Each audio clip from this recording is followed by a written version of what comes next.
teman-teman, assalamualaikum warahmatullahi wabarakatuh. Bertemu lagi dengan saya ya, seperti biasa. Nama saya Rosalina, selaku guru pengampu mata pelajaran prakarya dan kewirausahaan di SMK Bakti Karya Parigi.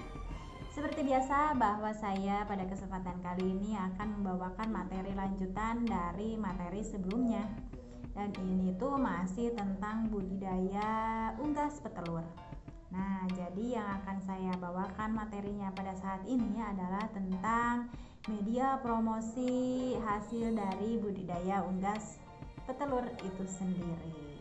Nah, jadi mungkin materi yang akan saya bawakan pada kesempatan kali ini adalah tentang promosi. Jadi seperti apakah media promosi tentang hasil dari budidaya unggas petelur itu sendiri? Mari kita bahas sama-sama. Oke, sebelum kita ke materi, saya ingatkan kembali bahwasannya materi ini adalah merupakan materi pembelajaran kelas 12 ya.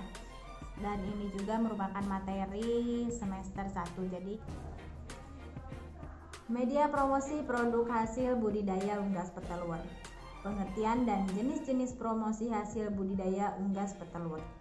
Promosi merupakan salah satu strategi pemasaran. Strategi pemasaran produk memanfaatkan bauran dari strategi produk, place, price, dan promotion atau dikenal pula dengan sebutan 4P. Pada pembelajaran sebelumnya telah dibahas tentang produk dan harga.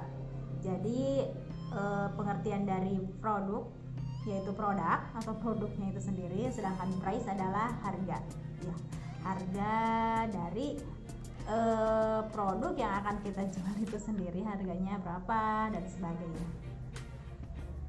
Kesuksesan suatu produk di pasaran tidak hanya ditentukan oleh kualitas produk dan harga yang tepat, melainkan juga tempat penjualan atau place dan secara promosi atau promotion.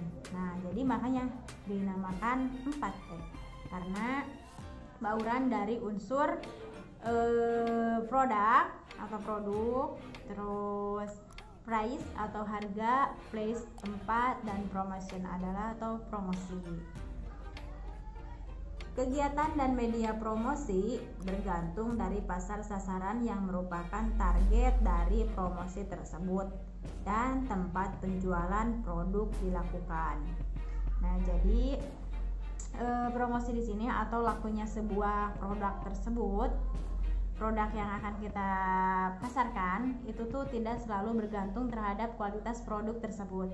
Akan tetapi laku atau tidaknya, laku pesat atau tidaknya sebuah produk yang kita pasarkan itu berpengaruh dari tempat juga, lalu apalagi promosi, cara kita promosinya itu seperti apa, itu tuh sangat berpengaruh sekali bagaimana si produk tersebut bisa laku terjual dengan cepat atau memang bisa diminati banyak konsumen.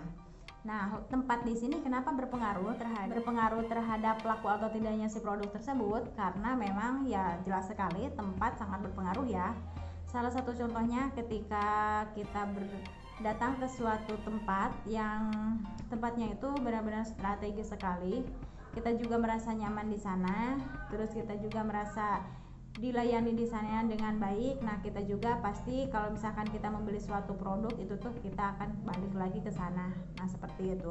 Apalagi kalau misalkan ini adalah budidaya unggas petelur itu sendiri, tempat sangat berpengaruh. Salah satu contohnya mungkin bisa diakses dengan mudah ya. Bisa diakses dengan mudah di sini yaitu jalannya tidak susah atau jalannya tidak rusak untuk menuju ke tempat tersebut dan sebagainya. Atau kalau memang si hasil dari unggas petelur ini merupakan telur itu sendiri dijualnya langsung di pasar, itu tuh tempat si penjualan telurnya tersebut tidak berada misalkan di dalam, terhalang oleh toko-toko yang lain, terhalang oleh pedagang-pedagang yang lain, yang akhirnya toko kita nggak ramai, toko kita nggak didatangi oleh banyak orang. Nah, itu juga tempat itu tuh sangat berpengaruh. Jadi kalau misalkan kita akan membuka sebuah usaha itu minimalnya kita cari dulu tempat yang strategis. Tempat yang strategis di sini adalah tempat yang memang mudah dijangkau oleh banyak orang. atau akses ke sananya tuh sangat dimudahkan, minimalnya dengan misalkan jalannya bagus. Seperti di sini, jadi bagaimana cara promosi yang kita lakukan. Promosi itu tidak hanya sekedar misalkan kita dapat potongan harga, atau misalkan promosi itu kita bagi-bagi hadiah buat siapa aja yang beli ke sana dan sebagainya. Jadi banyak sekali cara promosi yang bisa dilakukan agar si konsumen tersebut minat untuk membeli produk yang kita pasarkan. Jadi kita bisa dengan cara misalkan beli 2 gratis 1, atau misalkan beli telur dapat apa dan sebagainya. Nah, itu sebenarnya strategi promosi yang bisa dilakukan, tergantung bagaimana atau tergantung sesuka hati aja, maksudnya tergantung ya kita maunya menjalankan promosi yang seperti apa. Promosi ini juga bisa dilakukan dengan cara misalkan kita melakukan suatu event. Misalkan kita melakukan suatu event itu maksudnya ada acara besar-besaran, terus kita ngikut di acara tersebut, kita membuka stand, membuka event di sana. Jadi kita mempromosikan produk yang kita jual. Kalau misalkan kita jualannya telur, berarti pilih nih acara apa yang memang sekiranya nyambung dengan penjualan produk yang akan kita jual. Lalu kita bisa juga melakukan sebuah promosi lewat radio, media cetak seperti koran, terus pembuatan pamflet, bisa juga pembuatan poster dan sebagainya. Nah, itu merupakan bagian dari strategi. Tujuan promosi adalah untuk mengenalkan produk kepada calon pembeli dan membuat pembeli membeli produk. Promosi yang tepat akan diikuti oleh 4 bentuk respon dari calon pembeli. Pertama adalah perhatian dari calon pembeli, yang kedua adalah ketertarikan, yang ketiga adalah tindakan, yang ketiga adalah keinginan, dan yang keempat adalah tindakan. Tujuan dari promosi itu sendiri adalah untuk menarik konsumen agar membeli produk yang kita jual. Salah satu contoh sederhana dari promosi itu sendiri adalah misalkan kita mempunyai produk yang akan kita pasarkan. Nah, minimalnya di depan toko atau di depan rumah atau di depan ruko yang kita punya itu kita bikin plang di sana, bikin informasi bahwa kita itu menjual produk. Kita itu menjual sebuah produk yang memang layak untuk dibeli oleh si konsumen, atau memang si produk tersebut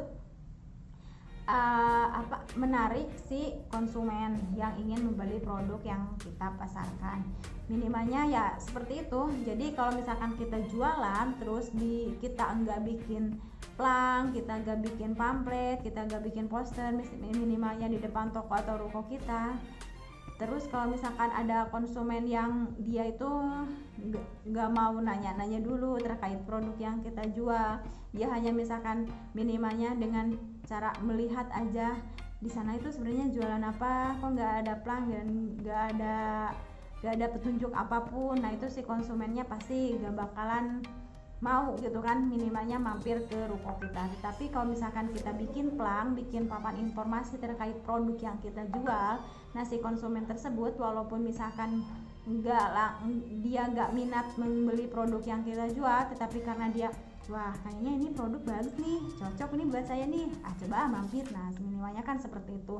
Lalu kita berusaha untuk melakukan sebuah promosi. Nah, dari tujuan promosi ini juga sudah dikatakan bahwa calon pembeli itu kita bisa mendapatkan perhatian, ketertarikan, lalu keinginan, dan yang terakhir adalah tindakan atau action. Nah, jadi ketika kita melakukan promosi itu kita membuat perhatian si konsumen. Yang kedua itu kita mendapat ketertarikan dari si konsumen. Karena kita melakukan sebuah promosi, si konsumen itu merasa tertarik terhadap produk kita. Dan yang ketiga adalah keinginan si konsumen tersebut untuk membeli produk kita. Dan yang terakhir adalah tindakan si konsumen tersebut untuk membeli produk kita. Nah, seperti itu ya. Sebenarnya untuk si tujuan dari promosi itu masih ada lagi yang bisa dibahas, tetapi seperti biasa video ini kita cukupkan dulu sampai di sini. Untuk materi selanjutnya kita bahas di video selanjutnya. Terima kasih. Wassalamualaikum warahmatullahi wabarakatuh.